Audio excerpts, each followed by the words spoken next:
situasi juga yang membuat orang tadinya tidak punya niat tadi, kan tapi dia melihat kesempatan, loh ini kok ada Mbak Dian ini handphonenya bagus sekali ya. Naruhnya gampang sekali diambil. Tadinya dia nggak punya niat, tapi kesempatan ada. Niatnya juga bisa saja baru-baru saja muncul, iya, langsung digas. Belum lagi sindikat copet di angkutan umum, jambret, ini harus hati-hati. Betul-betul. Yang di restoran itu, di mall itu harus hati-hati. Saya kalau makan sama keluarga, saya paling cerewet tuh sama istri saya. Tasnya jangan taruh di belakang, saya suruh taruh di meja atau yang ada dalam. Itu memang itu namanya pencegahan. Kita tidak memberikan, karena kan Mbak sering lihat di medsos, di TV. Para pelaku kejahatannya pakainya rapi-rapi. Betul. Wajahnya bukan wajah yang menyeramkan. Ada teori kriminologi itu teori Cesare Lombroso. Lombroso menyampaikan bahwa pelaku kejahatan itu mukanya itu serem. Kulitnya agak gelap. Rambutnya agak ikal. Itu teori kriminologi yang teori itu kan dibentuk karena dilakukan penelitian berdasarkan waktu dan tempat tertentu, fenomena tertentu. Tidak seperti itu kan. Sekarang ya? Iya, kalau Mbak lihat pelaku curanmor yang ketangkap CCTV, rapi-rapi kan. Sudah geser zamannya. Iya, jadi artinya kita tidak pernah tahu di jalan ini, kita tidak tahu juga mana yang punya niat jahat atau tidak. Tapi dengan melakukan pencegahan, jaga diri baik-baik. Misalkan mau mudik, titipin rumah ke tetangga dan lain sebagainya. Tahu syarat utama mudik? Nggak tahu. Apa, Pak? Punya kampung halaman dong. Oh, iya. Kalau nggak punya. Itu pertanyaan yang susah karena jujur saya nggak punya kampung halaman, makanya saya nggak tahu. Nah itu sindikat pencurian rumah kosong juga ada. Oke. Jadi kita selalu berpikir rumah kita mau kita tinggalin, habis itu ya bangun hubungan lah sama tetangga yang baik. Karena kalau lampu kita nyalain terus, dia mobile itu kelihatan itu. Belum lagi ada sindikat ganjel ATM. Nipu ATM, nanti ATM kita diganjel, akhirnya di belakang ngasih tahu hubungi ini call centernya, itu call center palsu dan sebagainya. Ada yang pencurian di toko-toko yang ada berangkasnya, kantor-kantor, sindikat curanmor roda 2, roda 4, itu banyak sekali, Jadi pada prinsipnya adalah kita harus menjadi polisi bagi diri kita sendiri, kita jaga barang-barang. Berpakaian yang mengundang orang untuk melakukan kejahatan seksual juga ada. Hati-hati. Belum lagi via online. Pinjol ya, tentang ini akhirnya ketemu orang yang nggak dikenal, akhirnya pacaran, ditipu dan lain sebagainya. Kemudian diajak video yang kurang senonoh dan lain sebagainya. Itu banyak sekali ya. Jadi crime is shadow of civilization. Kejahatan adalah bayang-bayang dari peradaban manusia. Dulu ketika belum ada internet, kejahatannya tidak di bidang teknologi informasi. Offline aja. Jadi kejahatan itu bayang-bayang dari peradaban manusia. Makin maju, nanti orang akan berevolusi melakukan modus-modus baru kejahatan. Nah itu kami berkejar-kejaran terus. Polisi berusaha menemukan, mengantisipasi. Kejahatan di bidang ekonomi juga ada. Korupsi, ada kejahatan perbankan dan lain sebagainya, penipuan, penggelapan. Oke, bisa disimpulkan dengan apa yang kita bicarakan tadi adalah kitanya juga harus waspada ya Pak ya? Iya, balik betul. lagi ke diri sendiri ya. Kalau yang saya pelajari, bertakwa itu kan melaksanakan perintahnya dan menjauhi larangannya. Makna utamanya adalah hati-hati. Hati-hati. Ya kan? Yes. Dengan bertakwa kita menjalankan perintahnya dan menjauhi larangannya, itu maknanya adalah hati-hati. Hati-hati karena ini ada larangan.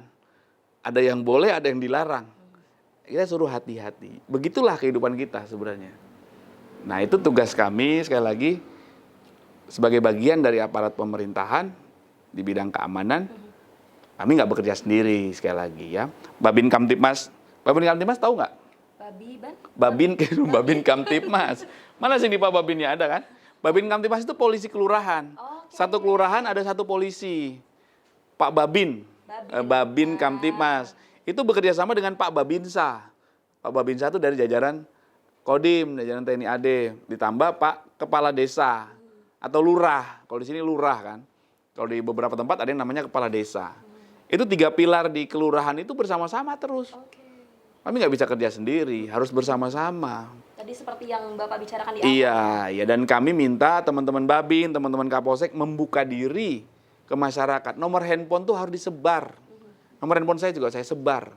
Ya, pemeriksa boleh catat nih 081 1998 1998. Itu nomor handphone saya yang di akun Instagram saya itu tertulis di situ. Oke. Jadi hampir setiap hari saya menerima DM, menerima WA dari handphone yang saya pegang langsung.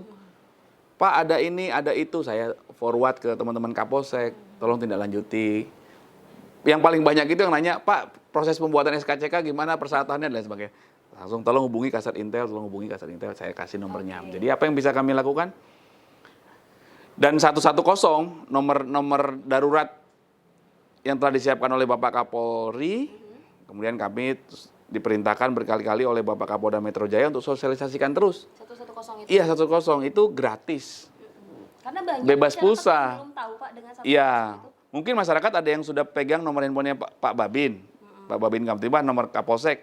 Tapi mungkin kadang Pak Kapolsek lagi rapat atau lagi kegiatan, Pak Babin lagi naik motor, 110 aja hubungin. 110 ya. Mbak tinggal di mana? Di saya Jakarta Barat. Nah, kalau suatu saat membutuhkan bantuan polisi, Mbak telepon dari Jakarta Barat, yang akan mengangkat telepon adalah Polres Metro Jakarta Barat. Kalau lagi sibuk, Polda nanti yang angkat, hingga Mabes. Oke. Mbak lagi di Depok, yang angkat Polres Depok. Mbak lagi Jakarta Selatan, itu sudah dibangun oleh Bapak Kapolri sistem seperti itu. Oh, sistemnya seperti Iya, itu ya, Pak ya? sudah. Berarti kalau Jadi saya di Jakarta 24 Selatan, jam. Sekarang ini 110 ke Jakarta Selatan. Kita coba ya. Boleh? Ya Mau coba. Ya boleh dong. Harus dicoba. 110. Nanti saya dimarahin nih Pak kalau misalnya ini. Enggak ya? Enggak ya, bilang dong. Saya lagi sama Pak Kapolres nyoba. 110. Iya. Ini Di speaker aja. izin saya speaker ya. Iya.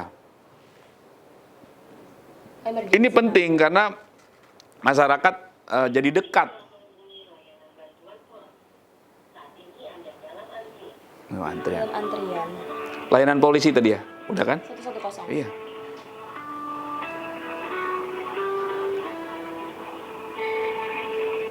Terima kasih telah menghubungi layanan bantuan pos. Saat ini Anda dalam antri. Iya. Kalau antrian lama, Polres Jakarta Selatan dalam antrian panjang, nanti Mabes Polda yang angkat. Kalau Polda Mabes. Oh. Nah, itu bisa dicoba lagi. Oh, jadi gitu Iya. ya Pak ya? Iya. Jadi tingkatannya. Dan dengan Mbak hafal nomor 110, Mbak bisa nolong orang. Misalkan Mbak buru-buru di jalan harus ke kantor nih, karena kan harus disiplin kan ke kantor. Tapi ternyata ada kecelakaan.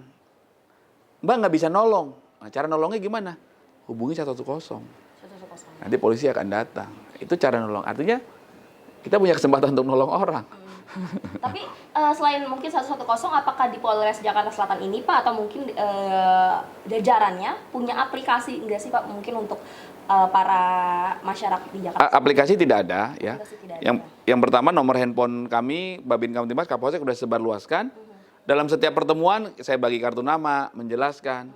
Terus akun-akun medsos juga kita share juga nomor di situ Oke, ya. jadi masyarakat menghubunginya lewat Bisa WhatsApp, macam. kalau enggak lewat Bisa media sosial seperti DM, Instagram, ya, seperti Facebook, Facebook. TikTok, ya bisa. Dari pihak polisian, dari khususnya mungkin dari Polres menerima kritikan apapun itu ya Pak ya? Iya, iya.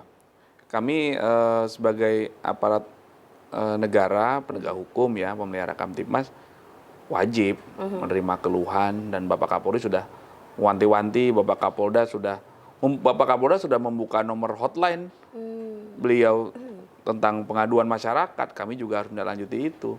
Jadi yang paling banyak itu sementara ini masalah penyidikan. Penyidikan itu membutuhkan waktu ya. Kami minta penyidik kami itu menjelaskan ke masyarakat. Rata-rata penyidik di Polres Metro Jakarta Selatan dan jajaran itu menangani 150 kasus per orang. Itu untuk per apa Pak? Hari?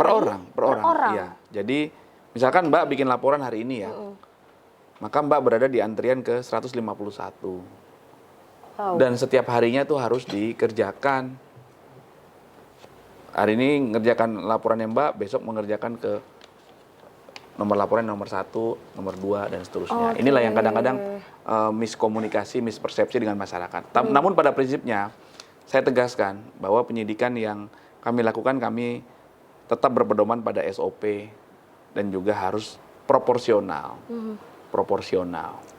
Ada metode restoratif justice. Ada apabila tidak terjadi restoratif justice ya kami harus melanjutkan pemberkasan hingga ke persidangan ya. Jadi masalah penyidikan analisis beban kerjanya seperti itu, kami berupaya menjelaskan ke masyarakat ya perlu komunikasi. Karena penyidikan itu kegiatan reserse berasal dari kata research atau riset. Jadi melakukan riset. Mbak melaporkan peristiwa penipuan yang Mbak alami, yang diduga dilakukan oleh terlapor, orang yang dilaporkan namanya terlapor A. Nah kami mendalami cerita dari Mbak seperti apa, kemudian Mbak punya bukti-bukti apa, kemudian Mbak punya saksi siapa, itu kami dalami dulu dari sisi pelapor. Setelah itu baru kami uji dari sisi terlapor. Ini dalam penyelidikan ya, belum naik ke penyidikan. Penyelidikan adalah apa yang peristiwa yang Mbak laporkan itu, apakah ada pidananya apa enggak? Didalami dulu. Iya, didalami dulu. Setelah didalami dari Mbak, oke, dapat cerita yang utuh versi Mbak dan saksi-saksi dan barang bukti yang Mbak hadirkan. Kami dalami dari sisi terlapor. Ternyata ada yang tidak sesuai.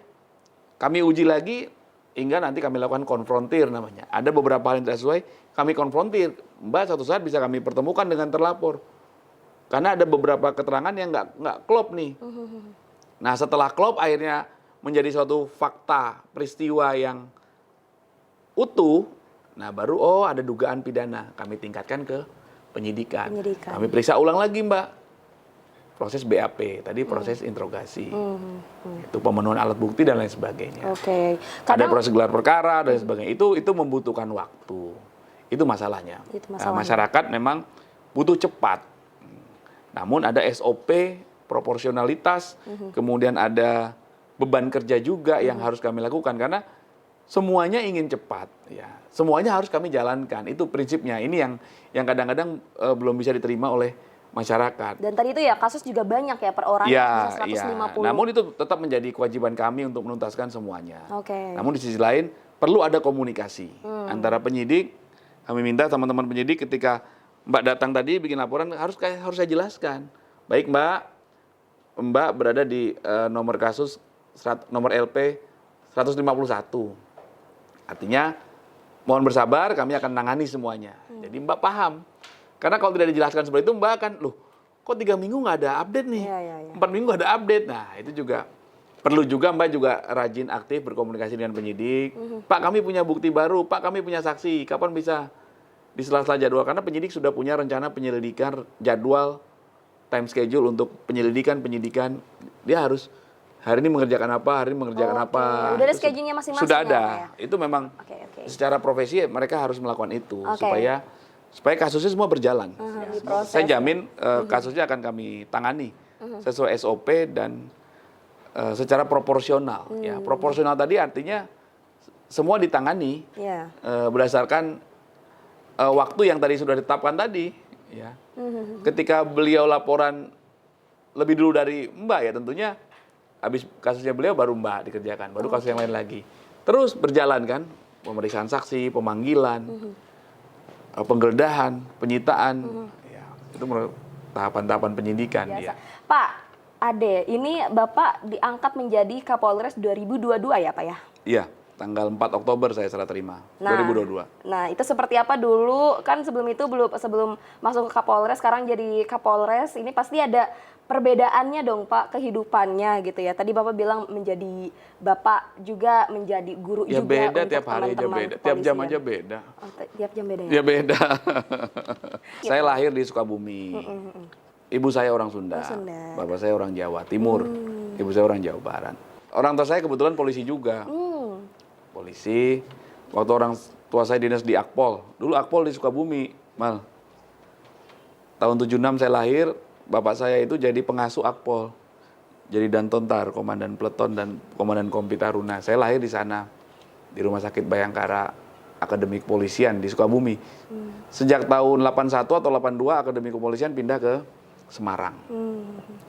Akademi Kepolisian itu jalur untuk orang masuk polisi 4 tahun sekolahnya di sana, kemudian lulus jadi perwira, jadi letnan.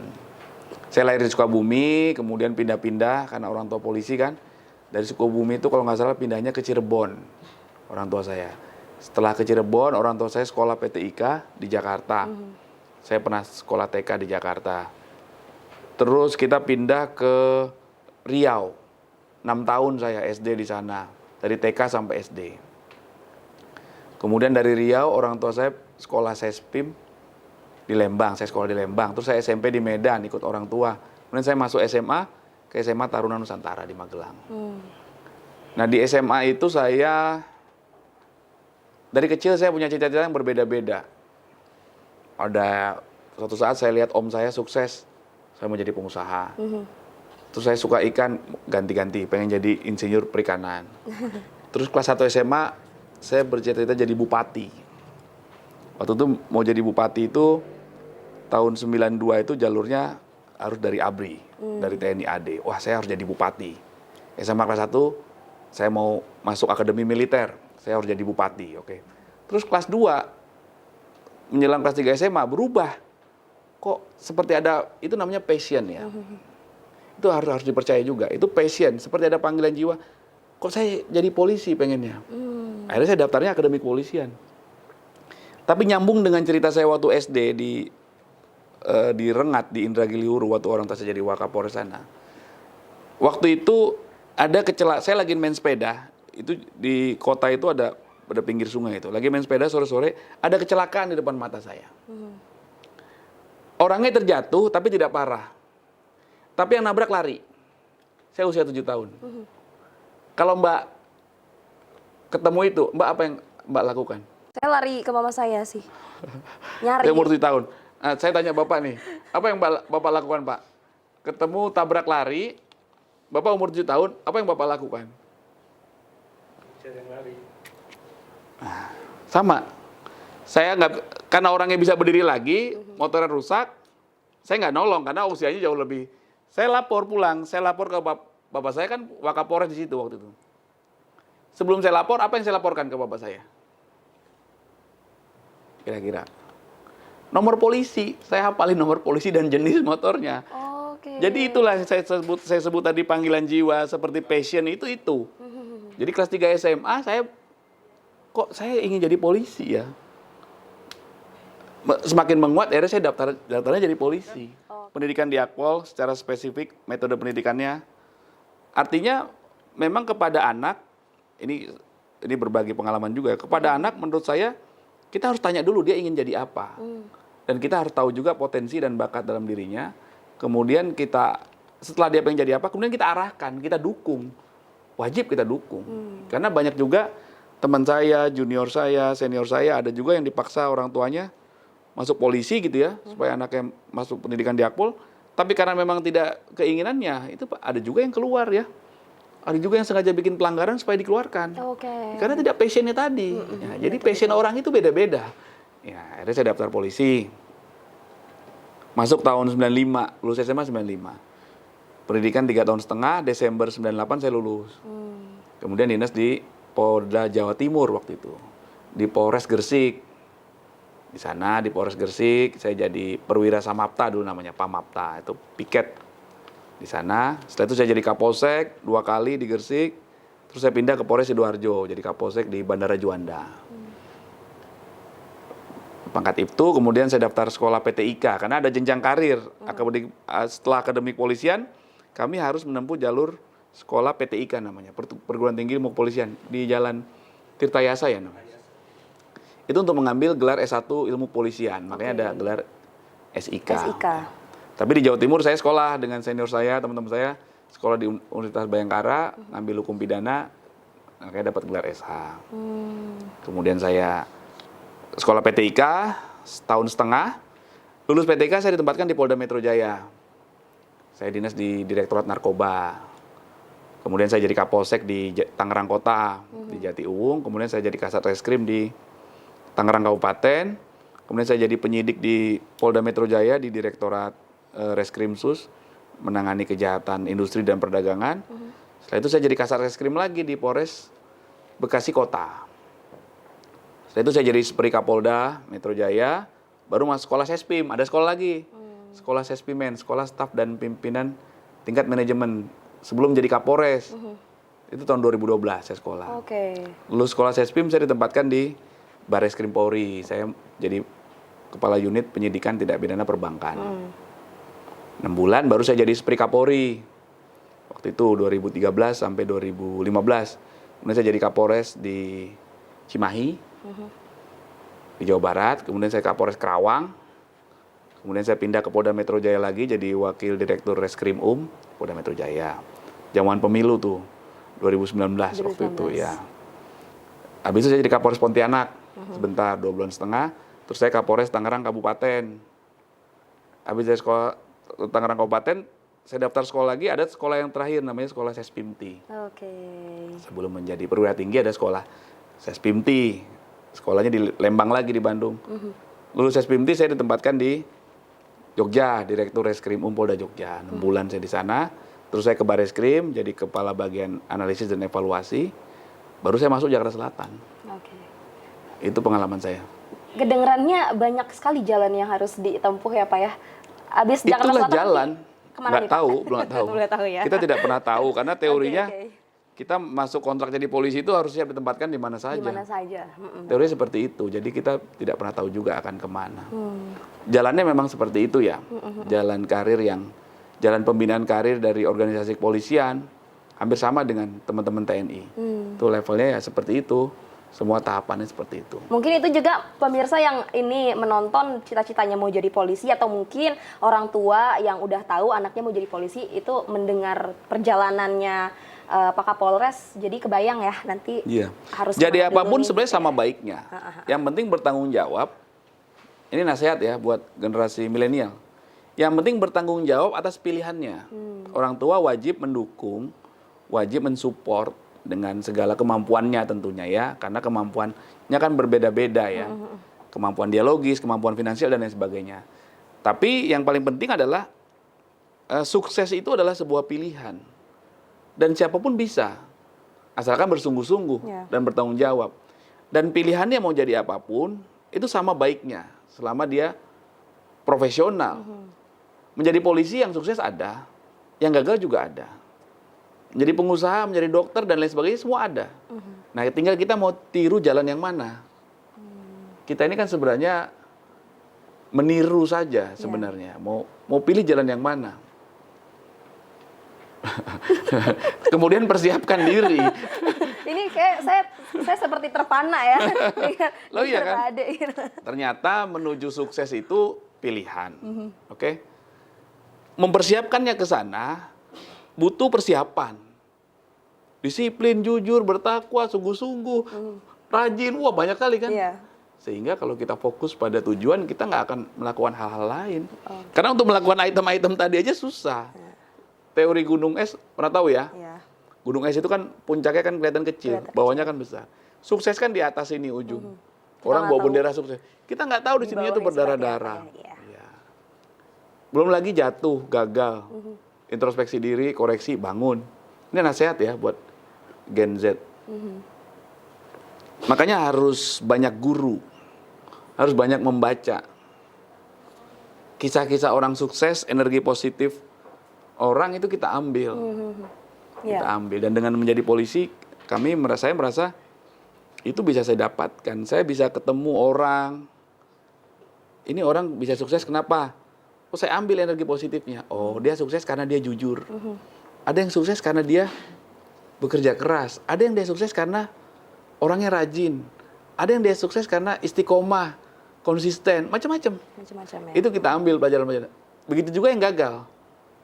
Nah, ini nasihat sekali lagi buat teman-teman milenial. Jadi Indonesia ini akan menjadi bangsa yang maju. Indonesia emas itu pasti secara teori ya. Asalkan generasi mudanya itu berpikirnya maju. Saya 2010 sampai 2012 kuliah S2 ilmu hukum bisnis di UI. Itu salah satu teman kuliah saya itu orang Korea. Waktu saya di Jakarta Selatan ketemu Bu Ayu namanya. Ini nama Indonesianya Bu Ayu. Dia bilang Indonesia itu negara bangsa yang besar. Loh kenapa? Karena sumber daya manusianya banyak. Sumber daya manusianya banyak itu merupakan keunggulan tersendiri. Nah, ini sekali lagi nasihat buat para milenial. Generasi milenial harus maju. Harus punya cita-cita yang tinggi. Kejar itu. harus kita bersaing. Iya. Maju, karena kita punya sumber daya manusia. Kan kita tahu beberapa negara sudah kekurangan sumber daya manusia. Malah impor ya? Ya, fenomena tidak mau menikah dan lain sebagainya, tidak mau punya anak. Nah, Indonesia harus optimis. Iya. Ya, sementara yang nggak bisa kami lakukan di bidang kepolisian ya itu. Oke. Itu saja. Kita tahu semuanya sedang menghadapi tahun politik ya. Iya. Seperti apa nanti saat pemilu 2024, apalagi kan sekarang juga nanti bakal ada pendaftaran sebentar lagi Ya. ya Pak ya, dari Polres Metro Jakarta Selatan Pak. Iya. Kami atas perintah Bapak Kapolda Metro Jaya, Irjen Pol Karyoto, senantiasa mengingatkan kami untuk terus meningkatkan kesiapan dalam menghadapi proses atau tahapan pemilu. Kami sampaikan kepada Mbak dan teman-teman masyarakat bahwa Polres Metro Jakarta Selatan siap bersinergi bersama-sama dengan jajaran Forkopimko, Bapak Wali Kota, Bapak Dandim. Nah, ini Bapak Wali Kota kami ini keren. Beliau punya program roadshow peningkatan kapasitas kelembagaan. Jadi kami bertiga, Pak Wali Kota, kami, Pak Dandim, kemudian Ketua Bawaslu Kota Jakarta Selatan, Ketua KPUD, itu muter ke 10 kecamatan. Sampai dengan saat ini sudah 3 kecamatan. Jadi kami datang di kecamatan A, itu lengkap, tokoh masyarakat, FKDM lengkap. Rata-rata 500 sampai 1000 yang 3 kali pertemuannya. Kita mengedukasi, sosialisasi, dan kita sama-sama berkomitmen. Itu satu upaya ya. Di sisi lain, kegiatan operasi mantap berata di kepolisian dalam rangka menghadapi pemilu ini sudah berlangsung. Beberapa hari ini kami sudah melakukan simulasi Sispam Kota, gladi lapang, sudah kami lakukan. Simulasi Sispam Kota itu kami lakukan untuk menghadapi situasi yang tidak menguntungkan apabila nanti ada dari mulai unjuk rasa, kerusuhan, itu kami sudah Itu yang dilakukan tanggal 13 kemarin ya Pak ya, kalau nggak salah ya? Lihat juga ya. Iya. Ya, itu kami lakukan juga. Dan Bapak Kapolda Metro Jaya senantiasa terus mengingatkan kami, mengevaluasi kegiatan kami seminggu sekali. Kita ANEF di Polda, analisis dan evaluasi, meeting lah ya, meeting progres.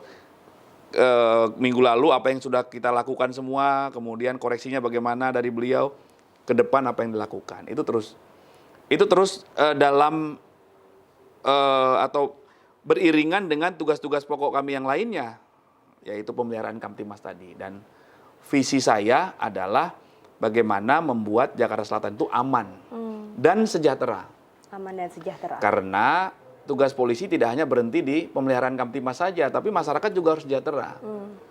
Preemptif, preventif, dan penegakan hukum yang kami lakukan tadi tidak akan tercapai kalau hanya tertib, tapi masyarakat tidak sejahtera. Itu juga tidak boleh. Karena semuanya mengacu pada pembukaan Undang-Undang Dasar.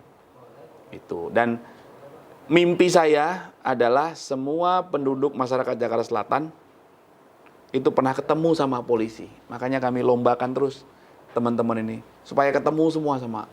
Semuanya ya? Iya, semuanya. Door to door. Semuanya ya Pak. Untuk ayo sama-sama jaga diri, lakukan pencegahan kejahatan, membutuhkan bantuan polisi, hubungin ini ya.